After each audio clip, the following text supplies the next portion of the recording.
JTV online, ঐক্যের পথে মোরা। লালমনিরহাটে দিন দিন তামাক চাষ বেড়েই চলেছে। অধিক লাভের আশায় জেলার কৃষকরা এখন ধানের জমিতে তামাক রোপণ করছেন। ফলে চলতি বোরো মৌসুমে উৎপাদন ব্যাহত হওয়ার আশঙ্কা করছেন সংশ্লিষ্টরা। লালমনিরহাট প্রতিনিধি মোহাম্মদ জাহাঙ্গীর আলম রিকোর পাঠানো তথ্য ও ছবি নিয়ে দেখুন একটি ডেস্ক রিপোর্ট।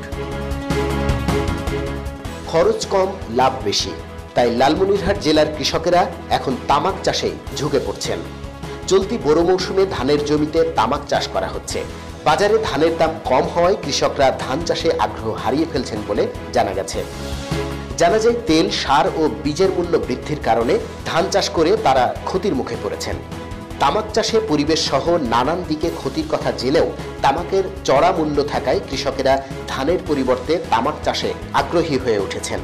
স্বাস্থ্যের জন্য ক্ষতিকর হলেও তবুও তামাকটা আমরা লাগাইতেছি, কারণ তামাকের দামটা ভালো পাওয়া যায় বিধায়।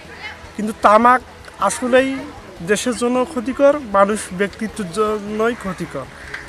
আর তামাকটা লাগা আমাদের কম করতে হবে, খাদ্যর প্রতি বেশি। যে খাদ্য লাগাইলে সমাজের, দেশের উপকার হবে সেটা লাগা উচিত আমাদের।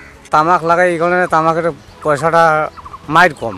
আর ধান তো যে কামলার অবস্থা, যে কামলা 200 টাকা 300 টাকা কামলার দাম, এখন ধান বিক্রি করে দেখে কামলার পয়সা হয় না। আলু লাগায়, আলু তো একটু খরচপাতি একটু হলেও কম হয়, এই কারণে মানুষ আলু আর তামাকটা বেশি লাগায়। তামাক আবাদ করি, এটা ছাড়া তো আর কী আবাদ করবো? ভুট্টা তো জমিন নাই, ভুট্টা আবাদ করি। তামাকের আবাদে তো ভালোই তো করছে। পরিসংখ্যানে দেখা যায়, জেলায় 2012 সালে 5125 হেক্টর জমিতে তামাকের চাষ করা হয়েছিল। আর 2013 সালে তা দ্বিগুণ হয়ে 10,150 হেক্টর, 2014 সালে 11,385 হেক্টর, 2015 সালে 11,500 হেক্টর, আর চলতি বছরে তার চেয়েও বেশি জমিতে তামাক চাষ করা হচ্ছে। এভাবে তামাক চাষ বাড়লে ধান সহ অন্যান্য চাষাবাদ কমে যাবে। ফলে মানুষের খাদ্য সংকট সহ গবাদি পশুও খাদ্য সংকটে পড়বে বলে মনে করেন সংশ্লিষ্টরা। লালমনিরহাট জেলার 2-1টি উপজেলায় বেশ তামাকের চাষ হচ্ছে। তো আমরা কৃষি বিভাগের পক্ষ থেকে তামাক চাষিদেরকে তামাক চাষের পরিবর্তে বিকল্প ফসল চাষের জন্য তাদেরকে আমরা বিভিন্নভাবে উৎসাহিত করতেছি।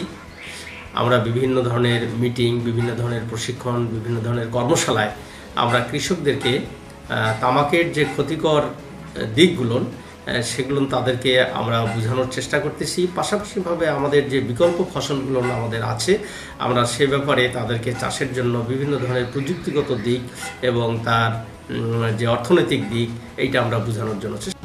অবিলম্বে তেল, সার ও কৃষি উপকরণের দাম কমিয়ে কৃষককে ধানের কাঙ্ক্ষিত মূল্য দিয়ে ক্ষতিকর তামাক চাষে নিরুৎসাহিত করার দাবি সচেতন মহলের। KM তানজিদ ইমাম, জেটিভি নিউজ ডেস্ক।